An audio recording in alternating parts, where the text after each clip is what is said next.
So for today's video mga lods, ako ipaglaban res barangay. Kanang mga tamo dire, mga katok, nga tangaan res Canada, nga daghang kay mga katok. Abay ninyo nag-for the views mo. Magsakit nang iyong mga tiyan di muin ka mo ni yung mga for the views ninyo, mga kanang information nga inyo ipanghatag anang ubang mga tao nga dili maayo.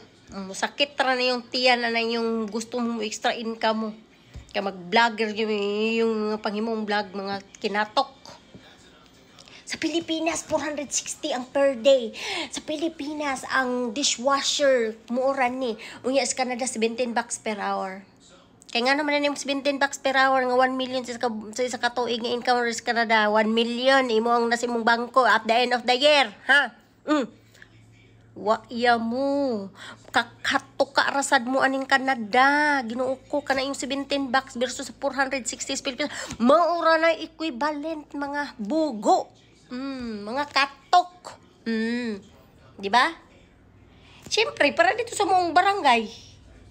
Alam mo, muhatag ko nila dito og tag 1,000 per day la ang sweldo sa kuha. Nga kung ang sales po nako mura na. Kana di ba? Kana yung 17 bucks per hour dili pa na nag-2 job gani mo kay kulang na ang presyo. Unya maingon-ingon mga muna inyong sweldo diri. Animal ka bugo gyud nimo. Nga i-convert nimo into Philippine peso. Ayaw i-convert into Philippine peso, di ba? At the end of the month. Utangan pang mga animala mo. Kulang pa na short pa gani na. Nga nag-2 joban mo. Sa Pilipinas gani bisag 460 usara ilang job. Kanang yung pagkabugo, ignorante muna.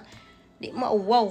Nagiingon yun nga bahala og edukada ang isa ka tawo na gyud ng pagka-ignorante mo na mga tao ninyo. Hoy, kanyog dala ni pagka-ignorante res Canada makauwaw mo maalangin mi ninyo na yung pagka-ignorante. Ay man i-compare ninyo ng Pilipinas sa sweldo res Canada kay lahi ra tag economics, lahi ta diri og lifestyle, lahi sad pud diri og cost of living sa iyong kabugo. Bugo man ang term mga lodzo, di ba? Bugo, ignorante pa goy. Kalami gyud pukpukon. Asa man niya na nakuha na inyong mga utok? For the views lang mo no. Manghinaot na lang ko nga musikat mo na yung TikTok o inyo ang social media, may na lang maka-extra mo. Pero panigurado, musakit ra gyapon na yung tiyan ana inyong mga income. Kay mga tinambaluslos, dili information yung gihatag. Ang tuwas Pilipinas nito magkarag-karag na lang balag mamaligya og mga kabdangan, uban mga pulis, mga usab lang mga profession gi-give up kaagi na lang mo ari og Canada yung pagabot ay dire na ilad sa inyong kabuang ninyong mga animal mong dagko. May mo nako pangkulinaton na yung mga kigol diha. Mura na for today's video. Pag-undang mo na yung mga information ng mga kinatok. Kaya naglagot na ko charis di mag for today's video. Bitaw lods, tinuod, di ba? Para ramuin ka mong animal mo.